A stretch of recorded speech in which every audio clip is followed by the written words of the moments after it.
ছিন্নপত্র রবীন্দ্রনাথ ঠাকুরের লেখা। ৬৪ সংখ্যক পত্র লিখেছেন শিলাইদহ থেকে ২০ আগস্ট ১৮৯২ খ্রিস্টাব্দে। রোজ সকালে চোখ চেয়েই আমার বাঁ দিকে জল এবং ডান দিকে নদী তীর সূর্যকিরণে প্লাবিত দেখতে পাই। অনেক সময়ে ছবি দেখলে মনে হয়, আহা, এখানেই যদি থাকতুম। ঠিক সেই ইচ্ছাটা এখানে পরিতৃপ্ত হয়। মনে হয় একটি জাজ্বল্যমান ছবির মধ্যে আমি বাস করছি। বাস্তব জগতের কোনো কঠিনতাই এখানে যেন নেই। ছেলেবেলায় রবিনসন ক্রুশো, পৌলবর্জনী প্রভৃতি বই থেকে গাছপালা, সমুদ্রের ছবি দেখে মন ভারী উদাসীন হয়ে যেত। এখানকার রৌদ্রে আমার সেই ছবি দেখার বাল্যস্মৃতি ভারী জেগে ওঠে। এর যে কী মানে ঠিক ধরতে পারিনি। এর সঙ্গে কী একটা আকাঙ্ক্ষা জড়িত আছে ঠিক বুঝতে পারিনি। এ যেন এক বৃহৎ ধরনীর প্রতি একটা নারীর টান।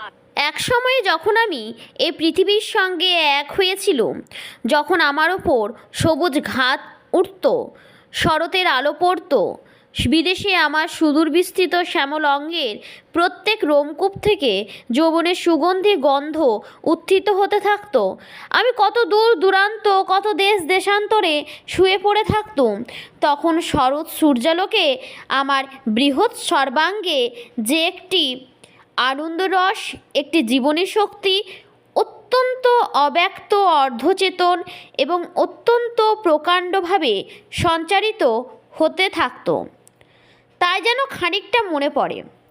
আমার এই যে মনের ভাব, এ যেন এই প্রতিনিয়ত অঙ্কুরিত, মুকুলিত, পুলকিত সূর্য সনাথা আদিম পৃথিবীর ভাব। যেন আমার এই চেতনার প্রবাহ পৃথিবীর প্রত্যেক ঘাসে এবং গাছের শিকড়ে শিকড়ে, শিরায় শিরায় ধীরে ধীরে প্রবাহিত হচ্ছে। সমস্ত শস্যক্ষেত্র রোমাঞ্চিত হয়ে উঠেছে এবং নারকেল গাছের প্রত্যেক পাতা জীবনের আবেগে থরথর করে কাঁপছে। এই পৃথিবীর ওপর আমার যে একটি আন্তরিক আত্মীয় বৎসলতার ভাব আছে, ইচ্ছে করে সেটা ভালো করে প্রকাশ করতে, কিন্তু ওটা বোধহয় অনেকটা ঠিকটা বুঝতে পারবো না। কি একটা কিম্ভূত রকমের মনে করবে। এই ছিল আজকে ছিন্নপত্রের ৬৪ সংখ্যক পত্রটি। যদি ভালো লেগে থাকে চ্যানেলটিকে সাবস্ক্রাইব করতে ভুলবে না, লাইক শেয়ার করতে ভুলবে না। আর যদি তোমাদের এই ছিন্নপত্র সম্বন্ধে কোনো রকম কোয়েশ্চেন আনসার চাই তো অবশ্যই আমাকে কমেন্ট সেকশনে জানাবে। আমি ছিন্নপত্র কী সে বিষয়ে একটা ভিডিও দিয়েছি, যদি দেখে না থাকো তো অবশ্যই আমার চ্যানেলে আপলোড করা আছে, দেখে নিতে পারো। আরও যদি চাই বিস্তারিত জানতে তো অবশ্যই কমেন্ট করে জানাবে। আমার আজকে এই ছোট্ট ভিডিওটি এই পর্যন্তই থাকলো। নেক্সট ভিডিও আমি খুব শীঘ্রই নিয়ে আসবো।